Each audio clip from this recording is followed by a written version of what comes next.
Gopi Jana Valabha Givaranai. Gopi Janavallabha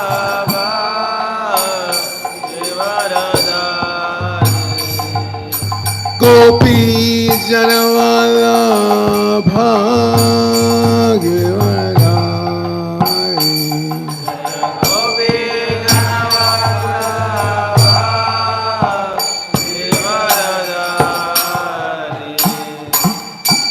Jashodanandana Bhaja Janaranjana.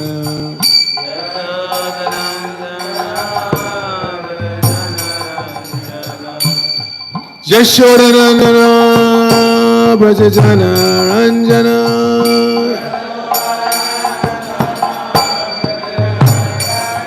Jamuna Tira Vanachai.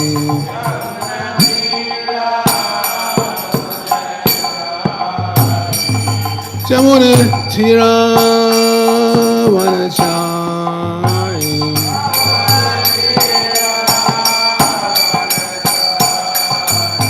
Jaya Radha Madhava Kunja Bihai.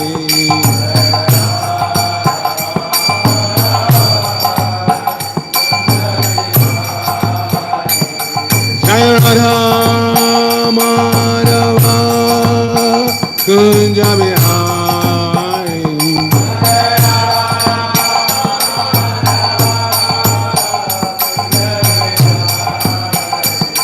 Jaya Radha Madhava Radha Madhava Radhe.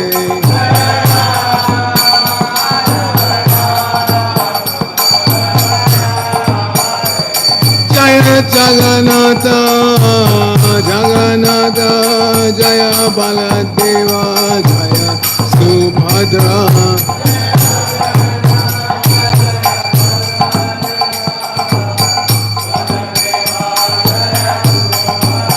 Jaya Gauranitai, Gauranitai, Gauranitai, Jaya Gauranitai.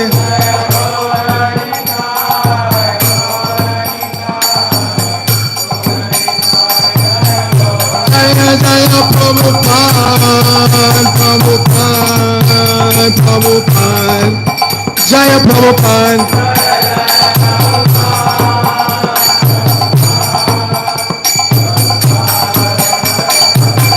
Jaya Jaya Prabhupada, Prabhupada, Prabhupada, Srila Prabhupada.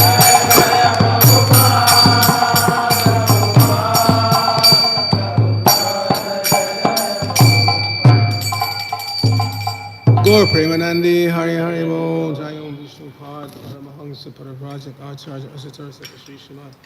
ISKCON BBT founder Acharya's Divine Grace, A.C. Bhaktivedanta Swami Maharaj, Srila Prabhupada Ki Jai. Nitya Lila Pravisha Om Vishnupada's Divine Grace, Srila Bhakti Siddhanta Saraswati Thakur Prabhupada Ki Jai. Ananta Koti Vaishnavinda Ki Jai. Namacharya Srila Haridas Thakur Ki Jai. Prem Se Kahosh Krishna Chaitanya Prabhu Nityananda Shri Advaita Gadadhara Shri Vasudeva Gaur Bhaktivinoda Ki Jai. Shri Shri Radha Krishna Gopa Gopinath Shama Kunda. Radha Kunda, Giri Govardhan Ki Jai. Shri Prajabhumi Namanam Ki Jai, Shri Navadev Mayapur Nam Ki Jai. Shri Lachal Jagannath Puri Nam Ki Jai. Ganga Mayi Ki Jai, Jamuna Mayi Ki Jai, Bhakti Devi Ki Jai, Shrimati Tulsi Maharani Ki Jai. Shri Shri Radha Madhav Ki Jai, Shri Shri Lakshmi Nrsimha Ki Jai, Shri Shri Jagannath Baladev Subhadra Ki Jai.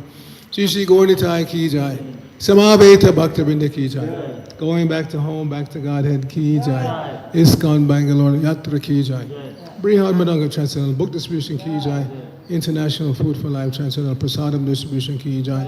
Shri Hari Nam Sankirtan Ki Jai. Nittai Gaur Premanandi Hari Hari. All glories to the assembled devotees. All glories to the assembled devotees. All glories to the assembled devotees. All glories to Sri Sri Guru and Gauranga. Glories to Srila Prabhupada.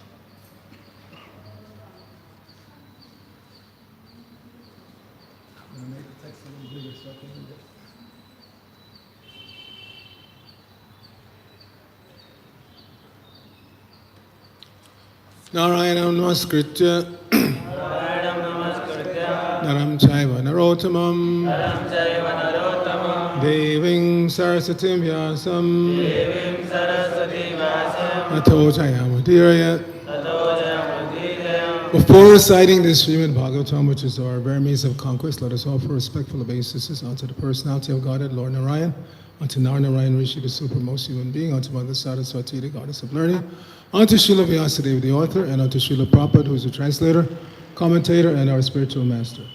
Nashta Prayeshu Abhadreshu Nashtaprayeshu Abhadreshu Nityam Bhagavata Sevaya Nityam Bhagavata Sevaya Bhagavati Uttama Shloke Bhagavati Uttama Shloke Bhaktir Bhavati Naistiki. Bhaktir Bhavati Naistiki. By regularly attending the Srimad Bhagavatam class and by rendering service unto the pure devotee, all that is troublesome to the heart is almost completely destroyed, and loving devotional service unto the personality of Godhead, whose worship with transcendental songs becomes established as an irrevocable fact.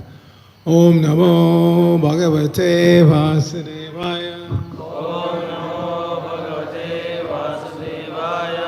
Om Namo Bhagavate Vasudevaya. Om Namo Bhagavate Vasudevaya. Om Namo Bhagavate Vasudevaya. Om Namo Bhagavate Vasudevaya. So we're continuing our reading from the fourth canto of the Srimad Bhagavatam. This is chapter 20 and this is text 13. Who is the tech person here who's in charge of the sound system? You. You need a windscreen on the mic, and then you don't get this sound, the muffling and popping like that. Okay? Now, some devotees don't like to use it because they say, well, then it gets contaminated. Say, wash it. Or buy a pack of 10 or whatever. But it's required. That's why they were invented, because it helps to keep the sound in a normal range. The voice, when you speak directly to a mic, you get this popping sound and like that. So that's why those windscreens were created. And we should use them. Okay?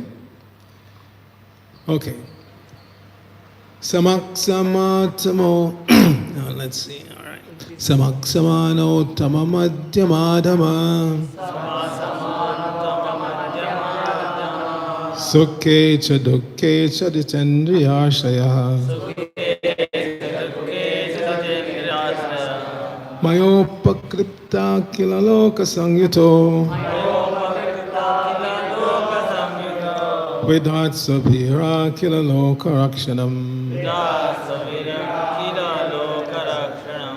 Forgive me, I forgot my reading glasses, so I have to squint here.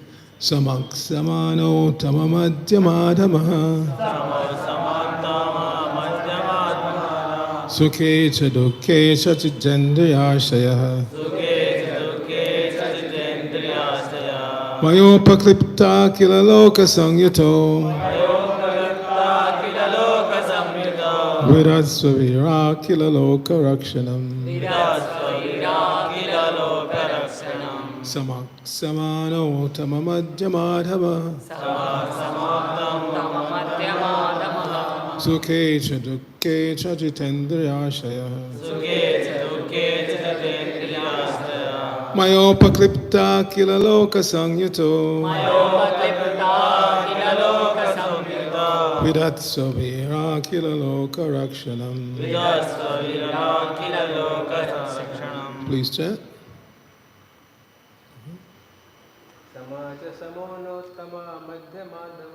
Samak samano tamamadhyamadhava. Sukhe cha dukhe cha chitendriyashaya. Mayopakripta kilaloka samyuto.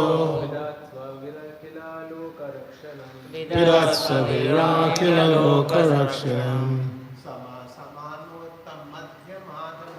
Samak samano tamamadhyamadhava.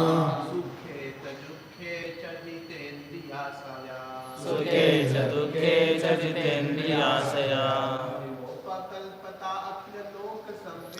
Mayopakripta kilaloka samyuto. Vidatsavira kilaloka rakshanam.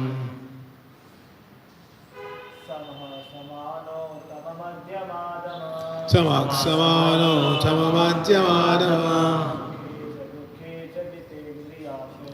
Sukhe cha dukhe cha jitendriyashaya.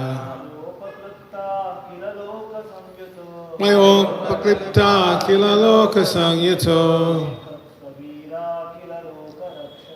Virasana kila loka. Vaishnavis. Samano tamadyamanama. Sukhe cha dukhe cha jitendriyashaya. Mayopaklipta kila loka sangyuto. Virasana kila loka rakshanam. Any other ladies? Okay, let us do the synonyms.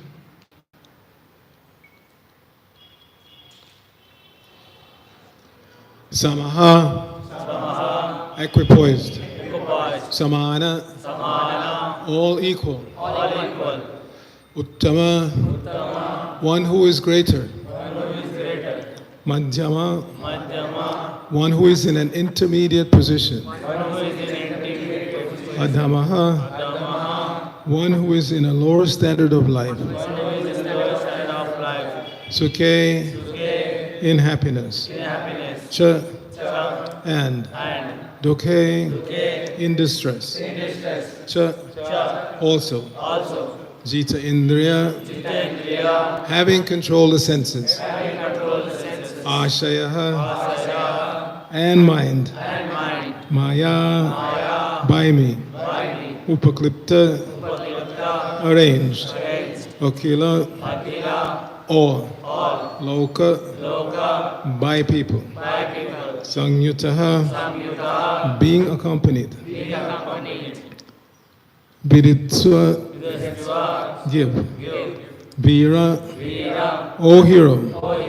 Akila, all. Loka, to the citizens. Rakshanam, protection. So, Srila Prabhupada's translation for this verse.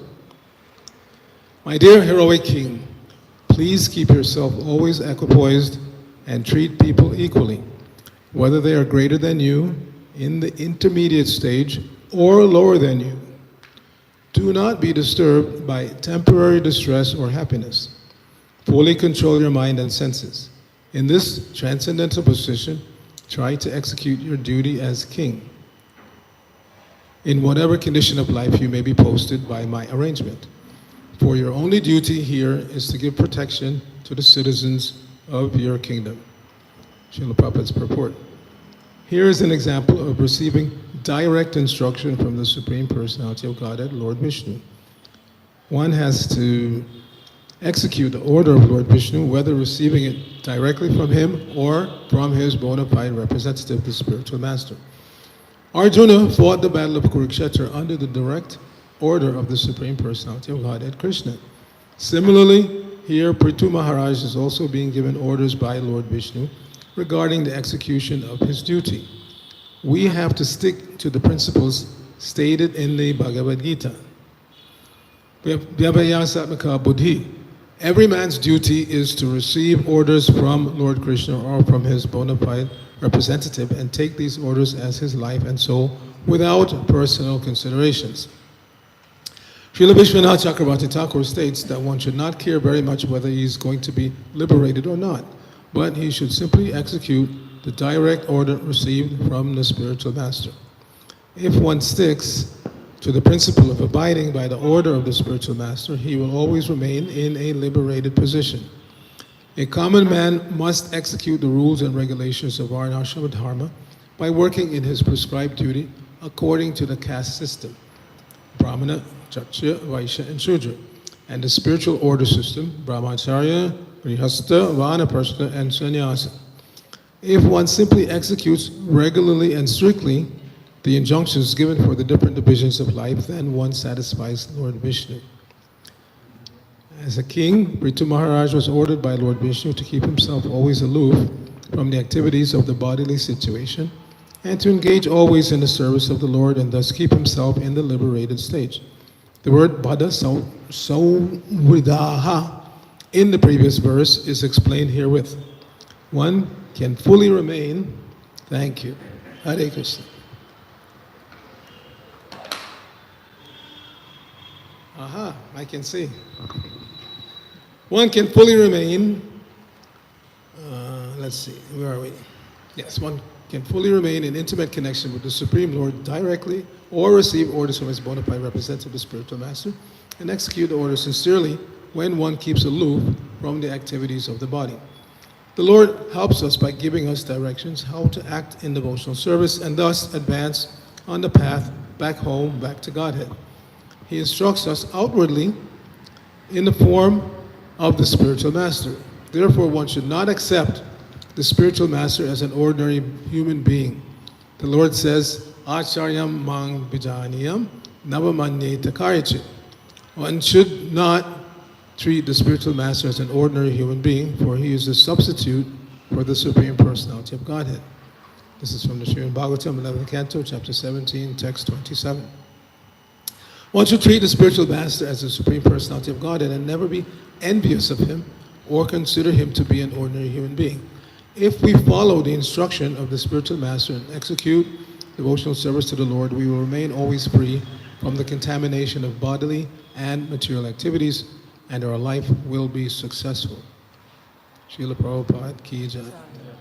Nama Om Vishnu Padaya Krishna Prasthaya Bhutale Srimate Bhaktivedanta Swamini Tinamani Namaste Saraswate Deve Gauravani Pacharine Nirvishesha Shunyavani Paschachadesha Tarine Om Agyana Timarandasya Gyananjana Shalakaya Chakshur Unmilitam Jaina Tasmai Shri Gurave Namaha Shri Chaitanya Manobhishtam Sapitam Jaina Bhutale Swayam Rupa Kadamayam Dadati Swapadantikam Vandeyahang Shri Guru Shri Yuttapada Kamalam Shri Gurun Vaishnavangscha Shri Rupam Sagadatam Sahagana Raghunathan Bhutam Tang Sajivam Sadvaitam Savadutam Parjana Sayatam Krishna Chaitanya Devam Shri Radha Krishna Padan Sahagana Lalita Shri Vishakhan Bhutangscha He Krishna Karana Sindhu Dinabandho Jagatpate Gopesha Gopika Khan Ritu Maharaj.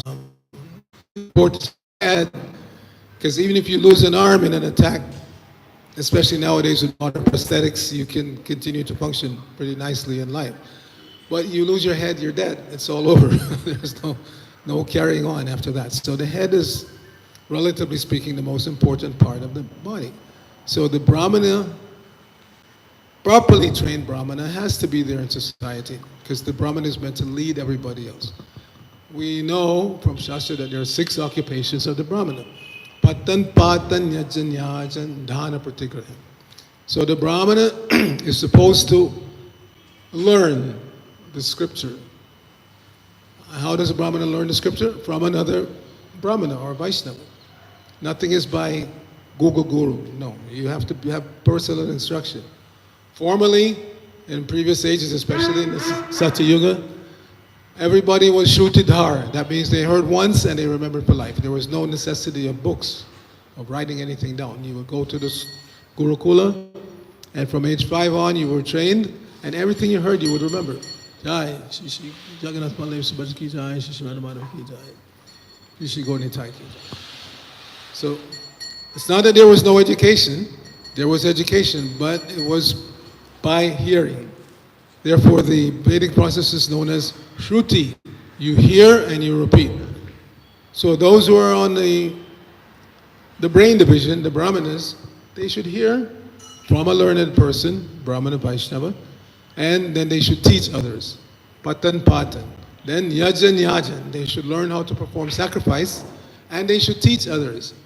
Not just, I learned from my father how to perform some yajna, throwing water this way and lighting fire that way, and I don't want anybody else to know because I want to collect money by doing this.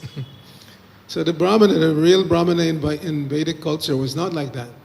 Whatever they learned, they were eager to teach to others according to their propensity and capacity. So if they met someone who was brahmanically inclined or trainable, then they would be willing to train them. Again, not that I keep the knowledge secret. No, you cannot learn. You have to come to me. And then I train my son so he could make a living, no matter what his personal qualities are. No, that's not Brahminical culture. Brahminical culture means one has to naturally have the propensities or qualities of a Brahmana. One should be, first of all, truthful. Prabhupada gives that story about this Satyakama, that he approached Gautam Muni and asked, can you make me your disciple? So Gautam Muni said, okay, well, who is your father? Said, I don't know. What is your gotra? I don't know. Said, well, go and ask your mother. So he went to his mother and asked, and she said, my dear son, I have to admit I had connection with different men, so I don't know who your father is. So he went back to Gautam Muni and he said, did you find out? He said, well, I asked my mother and she doesn't know. He said, you're a Brahmana because you're honest. So you can be my disciple. So this is the first qualification. A Brahmana has to be by nature honest. Nowadays, people are just naturally dishonest. They don't tell the truth, even about simple things. Right?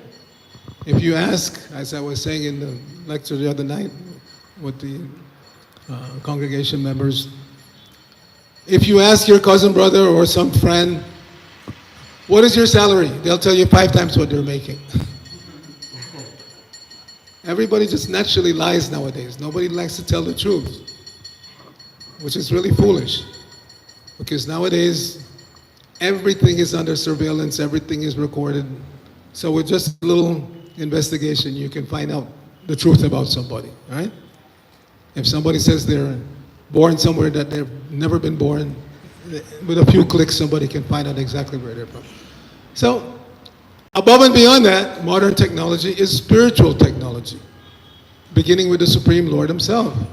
He is the supreme witness of everything. So, we have a saying in America, in ISKCON, when I joined, there was a saying, very common saying, you can fool all of the people some of the time. You can fool some of the people all of the time, but you can't fool Krishna even one time. So don't try. Where is the use of trying, pretending when Bhagavan knows everything? How you can come before the Lord and pretend to be a big this or a big that, and again, you can fool your relatives maybe or common people in the street, but you can't fool Krishna. Therefore, the beginning of real knowledge is humility. Krishna states that in the Bhagavad Gita. He gives a list of 20 items of knowledge. Amanitvam adangvitvam, ahimsa chantirarava. So, humility, pridelessness, these are the first 2 items in that list. So one has to come before the Lord in a humble state of mind. And Lord Chaitanya drove that home by reminding us to be always in that mood of humility, thinking ourselves to be Lord and destroying the street. And what is the significance of destroying the street? That everybody's stepping on it, not just human beings, animals, everybody's stepping and the straw doesn't protest. Now it doesn't mean that you have to be a doormat, that everybody just wipes their feet on and you just, no, not like that. The example given is Narad Muni. You know, Narad Muni is coming directly from the spiritual world, completely potent, can make anybody into a devotee of Krishna. So he made one cobra into a devotee. And then he went away, and after some time he came back and he saw this disciple, cobra disciple, was all beaten up and scratched and bloody. And what happened? So he said, Guru Maharaj, now that the villagers know that I'm a devotee, they know I won't bite, so they just beat me whenever they feel like it. So Narad Muni, what was his instruction? I told you not to bite, but I didn't tell you that you can't protect yourself. You see? So the cobra, by doing that, everybody runs away. So because you're a devotee doesn't mean you have to be a doormat that everybody steps on. It just means you shouldn't have any ill feelings or ill intentions, bad intentions towards anybody. Why? Because we should see everybody as part and parcel of Krishna. But part and parcel of Krishna doesn't mean that they are not eligible to be rectified. This was the whole scene of the Battle of Kurukshetra. The Kauravas, they're also spiritual beings, right? They're also part and parcel of Krishna. But Krishna told Arjuna and the Pandavas, kill them. It is my desire that they be killed. So that seems incongruous. On the one hand, we should see everybody as part and parcel of Krishna and treat them as such. Not only should the Guru be treated as Bhagavan, as stated in today's purport, but we have the concept of Atiti Narayan. Anybody who comes to your door, even uninvited, you should treat them like Narayan. Prabhupada said 3 things you should do minimum. When somebody comes to your door uninvited, you invite them in, give them a seat, some sweet words, at least some water to drink, and then you inquire why they have come. But nowadays, that's not the case. Nowadays, they can't even come to the door because they have some German Shepherd dog or Doberman. They can't even get close to knock on your door without invitation. And if someone or other, they get to the door, somebody opens the door a couple of minutes and, who are you? What do you want?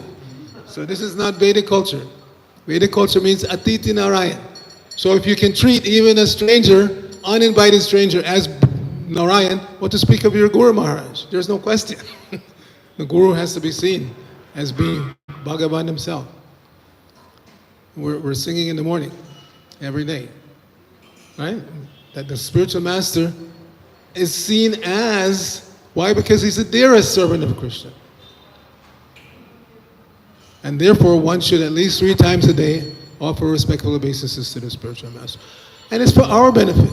It's not that Prabhupada wanted to become a big famous author and leader of men. And no, he's in the same mood as Chaitanya Mahaprabhu. Nadanam, najanam, nasundarim, kavitam va jagadisha kamai. Sometimes we forget that last one. Nadanam means I don't want to be wealthy. But if Krishna sends wealth, because the devotee is in the right consciousness, he knows how to use it properly. Prabhupada said in one lecture, Prabhupada had a great sense of humor. So he said in one lecture that some of them, they say that I'm so pure, elevated, somebody tries to give them money, no, I don't touch money. Prabhupada said, we're not so foolish. Give me.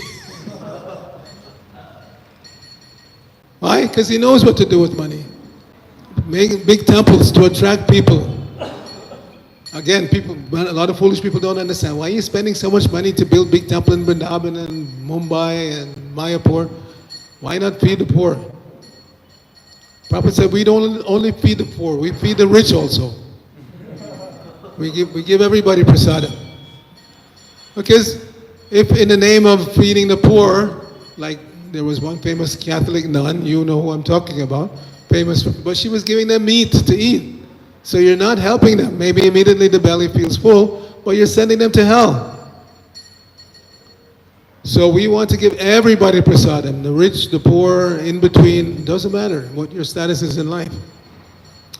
Prabhupada said, everybody in this material world is poor because they don't have Krishna consciousness. The real wealth is Krishna consciousness.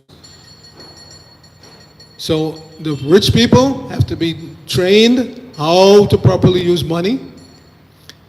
And the poor people have to be trained that making money is not the goal of your life. The goal of your life is to surrender to Krishna, go back to Godhead. I've told this story many times, but it's a fact. Many of you have heard of my dear God brother, Ambarish Prabhu. Everybody knows. He gave $30 million to start the TOPP project. So one time he said, there's a saying in English that money will not buy happiness. Right? Everybody has heard that? He said, the rich people know that it's a fact because they have money and they're not happy. And the poor people, they hope it's true because they don't want the rich people to be happy.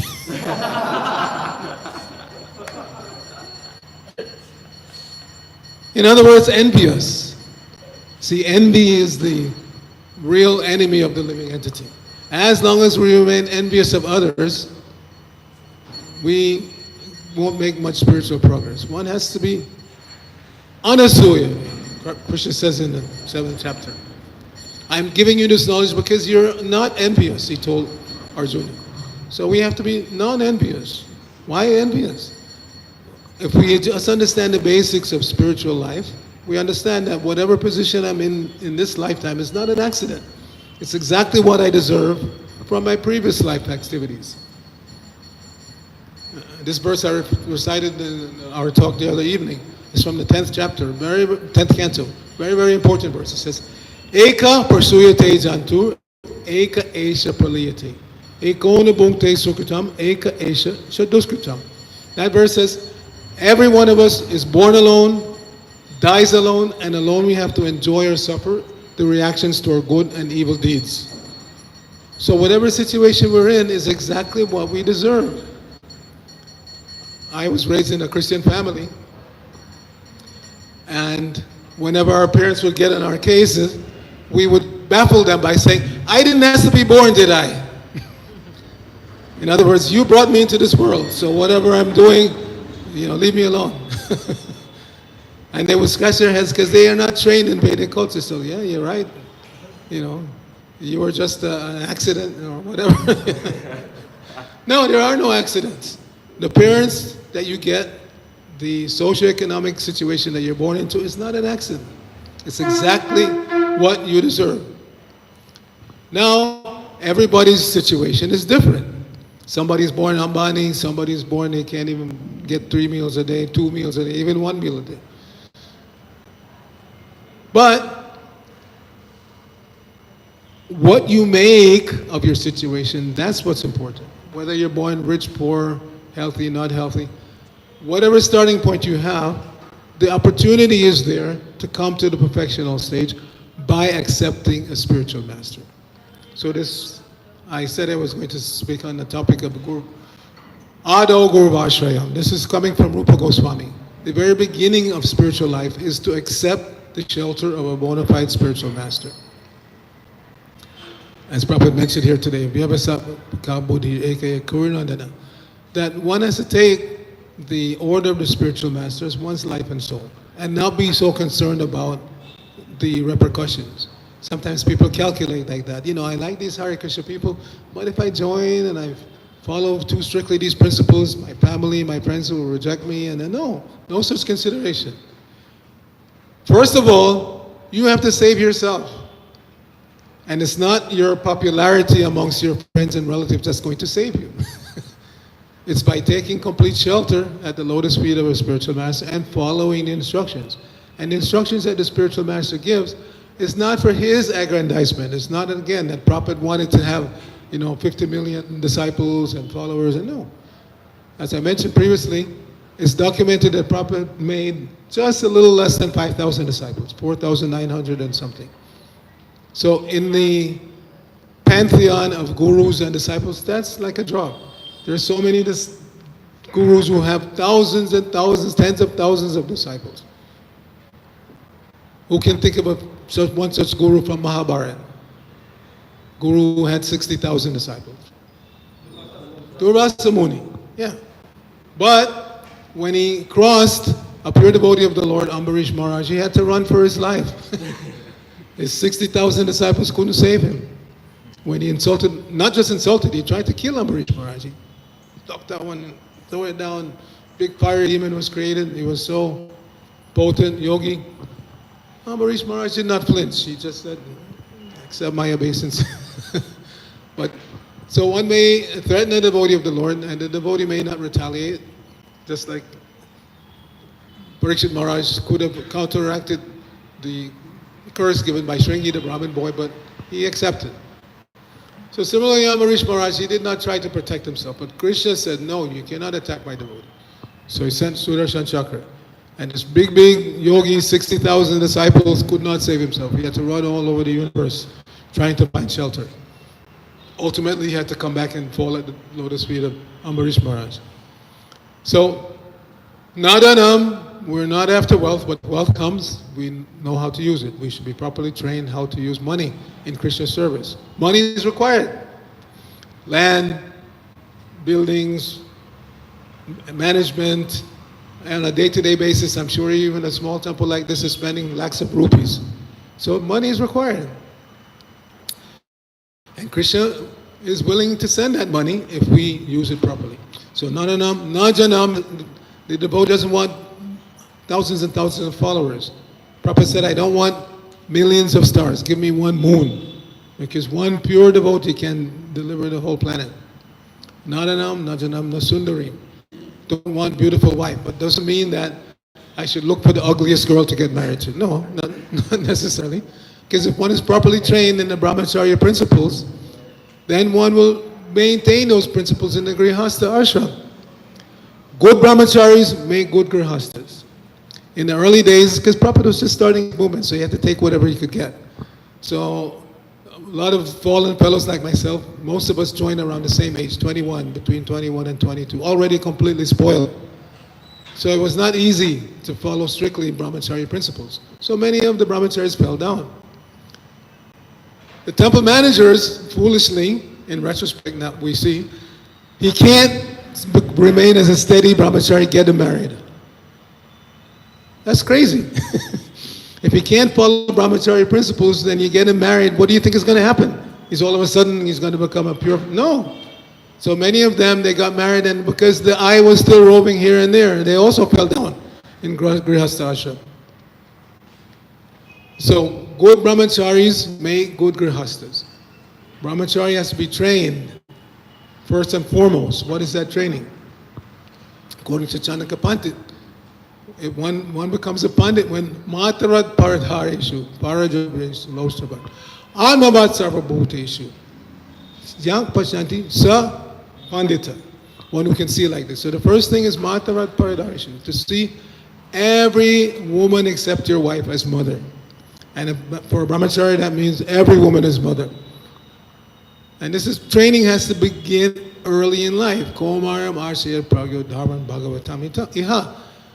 From the age of Komar, 5 years old, the boys should be trained, and at that age they naturally see every woman as mother. And if they're trained like that, then the rest of the life they think like that. And those who don't remain as brahmachari go on to the grihastha ashram properly trained, and they take one woman as wife and they see every other woman as mother. Matarat paradareshu. Paradravyeshu lostabat. Non-envious of other people's possessions. It's not that a brahmachari should be thinking, I have a 2009 iPad and this guy just got a 2024 iPad, I want one too, I must have one. Why? The same database is there, you can read on any age iPad. At home I have an iPad from 2013, I think, something like that. And all I use it for is reading Prabhupada's books, because it's convenient, you carry on an iPad. Carry on the phone also, but it's easier to read on an iPad. That's basically all the brahmachari needs an iPad for. Actually, I don't allow my iPad to connect to the internet. Because all I want it for is reading. So I don't want any apps to be updated or anything like that. I don't need it. I just have database and that's it. So yes, we can use technology in Krishna service. It's not that we have to go back to palm leaves and where's the original palm leaf I'll read. No, we can read Prabhupada's books on an iPad or a computer or whatever. But one has to be obviously careful. Be trained, don't misuse the technology. Prabhupada said, we're not enemies of machines. And he used microphone as the example. He said, I'm speaking, this microphone is being used in Krishna service, therefore it's now Krishnaized. So we can Krishnaize any technology. Use it in Krishna service, don't allow it to use you. So, nadanam, najanam, nasundarim, kavitam va. This part we always leave out. Many devotees, when they give the translation of that verse, they don't refer to this last one. They say, I don't want wealth, I don't want any number of followers, I don't want beautiful women. All I want is your devotional service. What about kavitam va? They jump over that one. I don't want to be known as a great scholar. That's not so easy for those who are on the intellectual platform. They want to be known as great scholars. You see?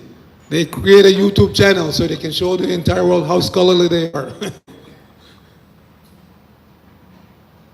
Again, technology can be used.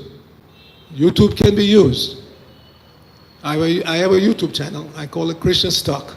Because when I travel, I like to document my travels. So, for instance, I used to go to the Ukraine festival, big festival, Bhakti Sangama festival in Ukraine every year.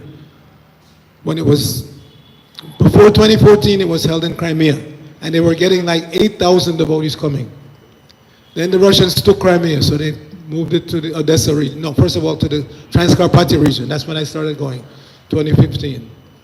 And at that point, it had been reduced to maybe 4,000 or 5,000. Then the invasion came.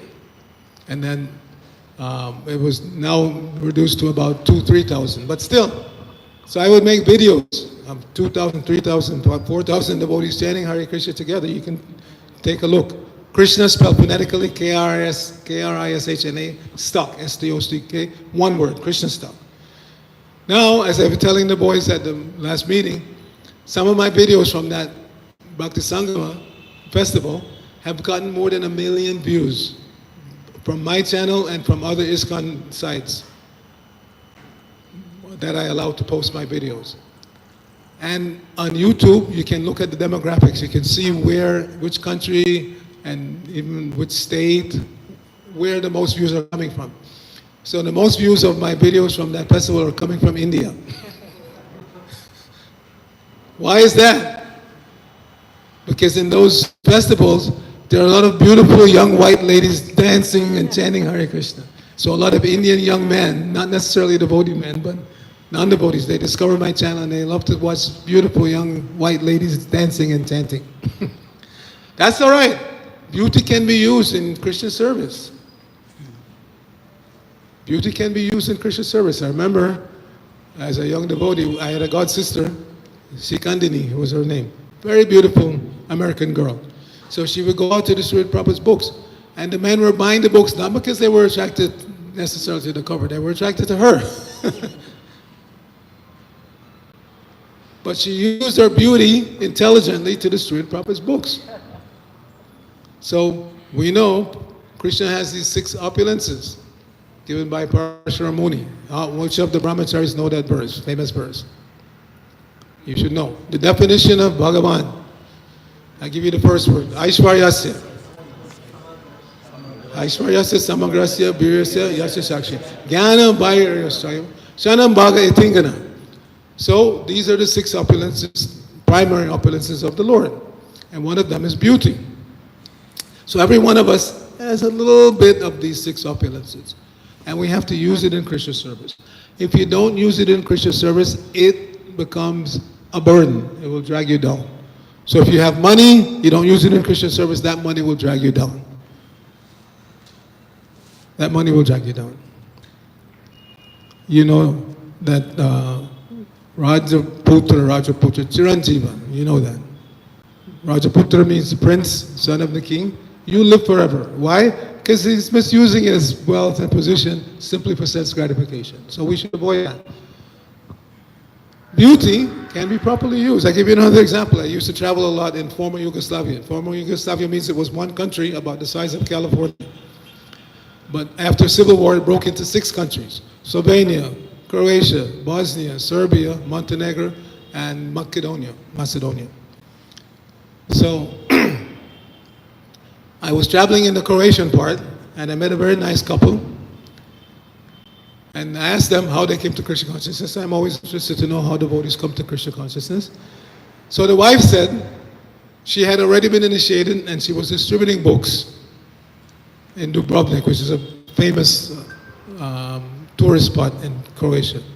So she's going cafe to cafe distributing books, and she approaches this fellow and gives him a book. He said, "I don't want the book, I want you." So she said, "First buy the book and read it." So he bought the book, he read the book, he became a devotee, they got married.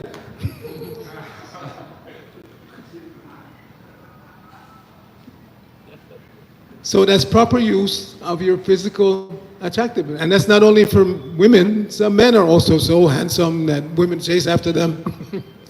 Their mothers have to always be around with a stick, "Stay away from my son." So whether you're male or female, you have physical attractiveness, that's given by Krishna. So you use it in Krishna service. If you can use your physical appearance to attract people to Krishna consciousness, why not? If you can use your money to fund big festivals for attracting people to Krishna, then use it in that way. If you can use your intelligence, not for getting followers. Kavitamba Jagadisha Kame. Lord Chaitanya warns us. I don't want people to see me as some big kavis, no. But if you can use your intelligence properly to memorize the scripture and repeat the scripture in an appealing way, that's what Prabhupada did. Prabhupada repeated the scripture in such a way that we were attracted. I was attracted by the philosophy. I had never met a devotee until I met one brahmachari in the street. I got one pamphlet, Krishna, the Reservoir of Pleasure. Didn't know anything about chanting, japa, prasadam, nothing. But just by reading that one pamphlet, philosophy that Prabhupada put in that one little pamphlet, I was attracted to start going to the temple. So if you have that kind of brain, you can present Krishna consciousness philosophy in such a way that people are attracted, then that's proper use of your intellect. Not to be known as a great scholar, but to use your intellect for attracting people. So in this way, but all of our assets have to be managed under the direction of Guru. The current philosophy in America, all over the world, is just teach me the basics and then I'll figure out the rest. You see? Because I want the glory. Even materially, people don't want to glorify their teachers. They want to be known as a big scholar or big whatever. You see? Just teach me the basics. In other words, I go to school and I learn the ABCDs and then I figure out the rest and I become a big programmer or whatever. And no, somebody went before you and laid the foundation. And even if you so-called discover something, right? You learn C programming language and then you create C plus and C plus and but without somebody teaching you the basics, you would never have come up with anything. So we should always be grateful, even materially. If I am a big archaeologist, then I should give glory to whoever taught me archaeology. If I'm a big engineer, I studied civil engineering, then you should, at least acknowledge those who taught you engineering. Like that. When what to speak of on the spiritual platform, whatever we learn, whatever we're repeating from the Vyasa-san, better come from our predecessors, not something that I'm dreaming of. Even the examples that Prabhupada gave, they're so powerful. I'm in charge, I'm the director of academic outreach for the Los Angeles Temple, New Dwarka. And when we go and teach in colleges, we give the same examples that Prabhupada gave, and the students pick it up right away. When we try to explain to them that there are two realms of existence, there's a spiritual realm and a material realm. We are from the spiritual realm, therefore we can never be happy in the material realm. No matter how much money, position, whatever we get, we'll never be happy. So we use the same example Prabhupada used, fish out of water. We ask the students, if you go down to the beach and you see some fish flopping around on the beach, what would you do? Some foolish person would think, oh, he's hungry, let me go get some nice and give him. No, he's still flopping around, miserable. Ah, okay, he's a poor fish. Let me give him some money. Here, I'm a rich man. Here, take a couple of lakhs. No, he's still flopping around. Ah, he must need a date. Let me introduce you to a nice girlfish. He's still not happy. What will make that fish happy? We ask the students, and they all understand immediately. Put them back in the water.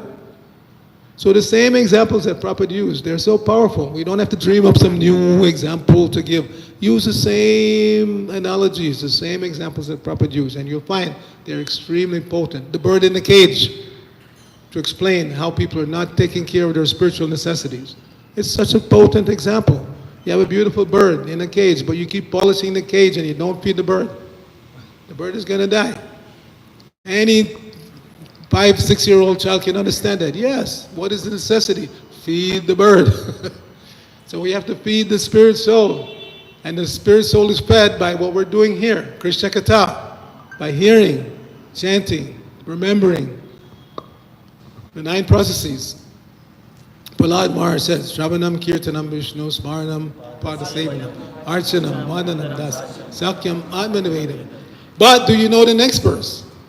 He says, Iti Pungsarpita Vishnu Bhaktistan Namalakshana Krita Bhagavatyoda Tanmanyeditam Uttamam. He says, anybody who practices these 9 processes, or even one of them, I consider that person to be most elevated, highest. So that's what we're here for. We're here to be trained in these 9 processes of devotional service and to train others. Patan, yajan. So the Brahmana has to learn and teach. Has to learn how to perform sacrifice and the sacrifice of the ages. Harinama, Harinama, Harinama eva kevalam, kalona steva nasteva. So we have to learn the Harinama process, which means chanting congregationally, chanting japa. It means learning how to offer your food before eating, learning how to take care of the deities, all of these things that we're learning, we should be willing to train others in. Patan, yaja. Then, dana pratigraha. Then if you are such a Brahmana, such a Vaishnava, then you can accept charity. If you're not on that level, you're not allowed to accept charity. So if you're doing the Brahminical, the Vaishnava activities properly, then you can accept charity from the public, like we're doing. We are allowed to do that as Brahmanas and Vaishnavas. But not to keep more than you require. Whatever is required for your maintenance and for maintaining. And then we use the money for the benefit of others. Whatever excess money is there. Big festivals. Distribution of free prasadam, like that. That's how Vaishnavas use money. That means the Vaishnavas can collect all the money in the world and use it properly. Nowadays, the government is depending on the Vaishnavas to collect money so they can take a percentage. Isn't it? It's going on. They keep an eye on the hundi box so they can take their percentage. Actually, that should not go on. But what can we do? We're living in Kali Yuga, so we have to go along with the administrative rules.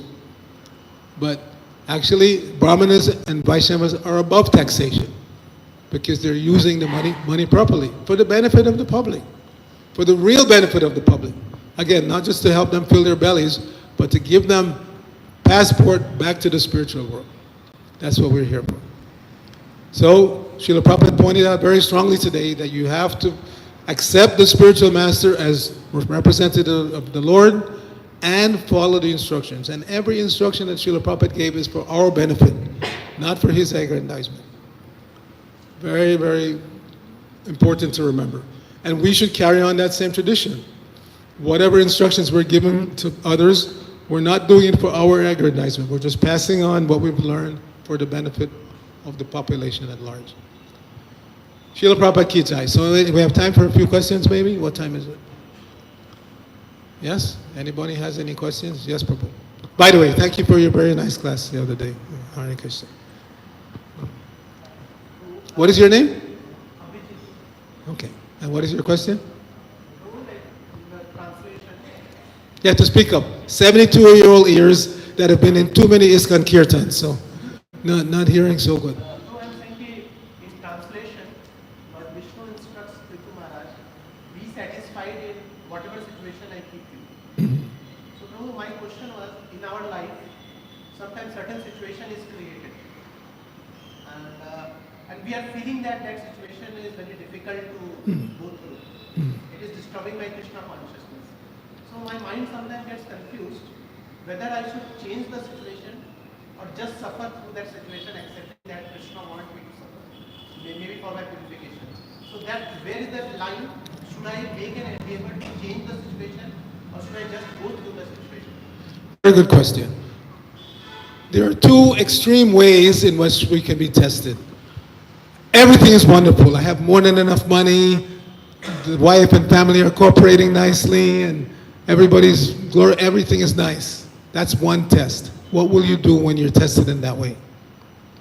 A lot of devotees fail that test. I'll give you an example. When I was a young brahmachari, there was somebody who joined about the same time, a little later, and his parents died and left him $800,000, which in 1974 dollars compared to today is like 10 times the buying power. With $800,000 in 1974, you could buy a nice house, a nice car, so many nice things, and still have money left over in the bank. Nowadays, it won't even buy you one small apartment in Los Angeles. So when you're tested in that way, what did he do? Took off the neck beads, threw away the bead bag, and went off. Ran away. Later on, much later on, I saw him in Alachua, Florida. I didn't even remember him. It's changed so differently. So he came to me and said, Prabhu, do you remember me? And I'm scratching my head because I'm always good with faces. Names I have a difficulty with, but faces I always remember. I can see somebody 20 years later and remember I saw them in London or whatever. So I'm scratching my head. Yeah, no, I remember. He said, can I tell you my story, what happened? And then he reminded me. He got that inheritance, he went away, and he married some non-devotee girl. They had 3 children. Eventually she divorced him, took all the money, and kicked him out. And in that kicked out position, he came crawling back to Krishna. He also reminded me, because I'd forgotten, he said, you know, you made me a devotee.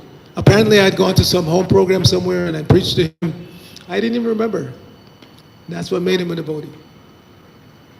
So, that's one extreme test. The other extreme is everything is falling apart. You have no money to pay the bills, your health is bad, everything. Now in that position, those who are a little bit pious, they come running to Bhagavan. Oh, Bhagavan, my Lord, please help me. Like that. So those two tests will be there. Most of us were in the middle. Not so extremely everything good, not so extremely everything bad. We're somewhere in the middle. But the mind is still telling us you're not happy. Which is natural, because we are not happy in this material world. Like we said earlier, you can't be happy even if you get everything. We see what's going on now in the world. This person who is the driving force behind attacking his neighboring country, he's supposedly the wealthiest man in the world, worth more than $200 billion, something like that. But he's still not happy. You could look at his face, miserable chap. So miserable that he's willing to kill hundreds of thousands of his own people, hundreds of thousands of his neighbor, just to get a little more piece of land, a little more prestige. You see? So having wealth and position and all that, it'll never make us happy. And we have so many examples in the public. Now as devotees, when most of us again in the middle stage, but the mind is still telling you, if you just leave Bangalore and you go to Vrindavan or you go to Los Angeles, you'll be happier. So I'll tell you a story. Once I was having lunch with one of my godbrothers who is an initiating guru. And he said, you know, I get sometimes, frankly, he was revealing his mind. He said, I get a little fed up with my disciples. They're always coming to me, Guru Maharaj, can I leave this temple and go to another temple? Can I leave the city and go to another city? Asking permission. He said they don't realize wherever they go, the mind goes with them.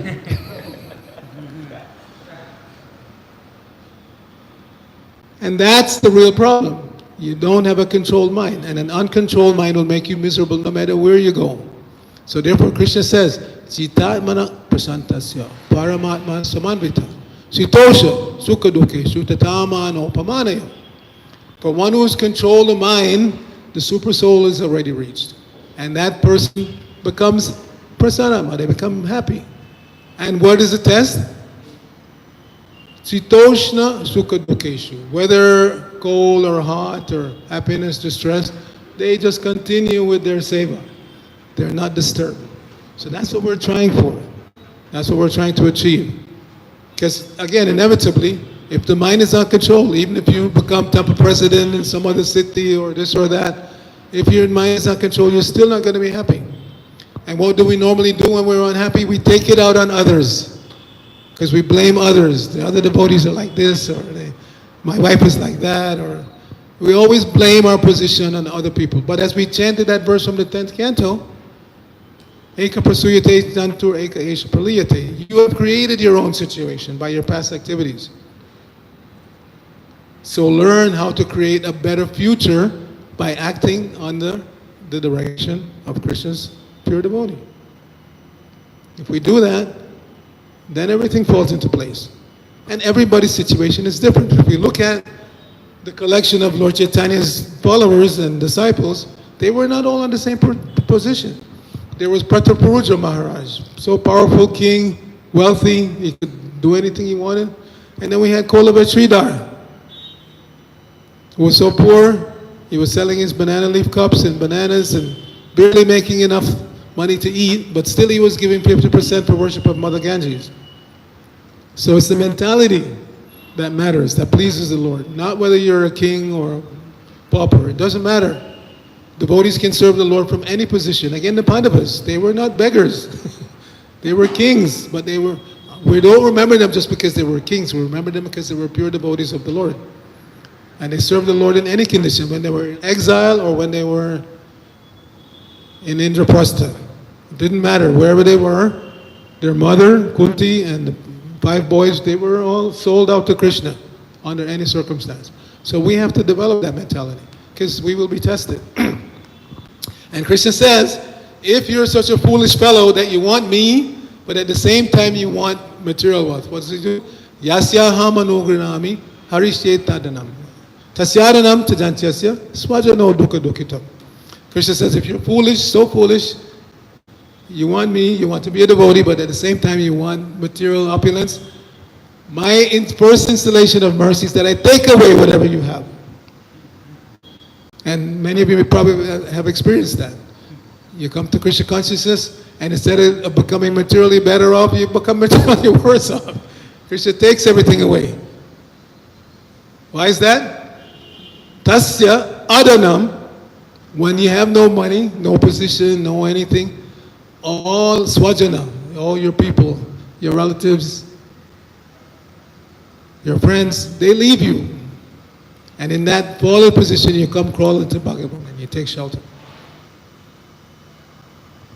So don't wait necessarily for that to happen. Be intelligent. Whatever position you're in, use that position for worshiping and serving Krishna. And again, it doesn't matter. A poor man can worship and serve Krishna.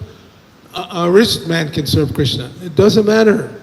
Because ultimately, we know, apavarga is what we're trying for. Pavarga means papa baba ma. Hard work, so hard that foam is coming out of the mouth, then disappointment, then fearfulness, and then death. So that ma, death is there for everybody. Rich man, poor man, any man in between. So everybody has to strive for the next life, making the best situation for the next life. Not just for having a comfortable position in this life. Okay? Long-winded answer, but I think you get the point. Hare Krishna. Thank you very much for your kind attention. Grantaran Srimad Bhagavatam ki jai. Srila Prabhupada ki jai. Gaur Bhakta Vrinda ki jai.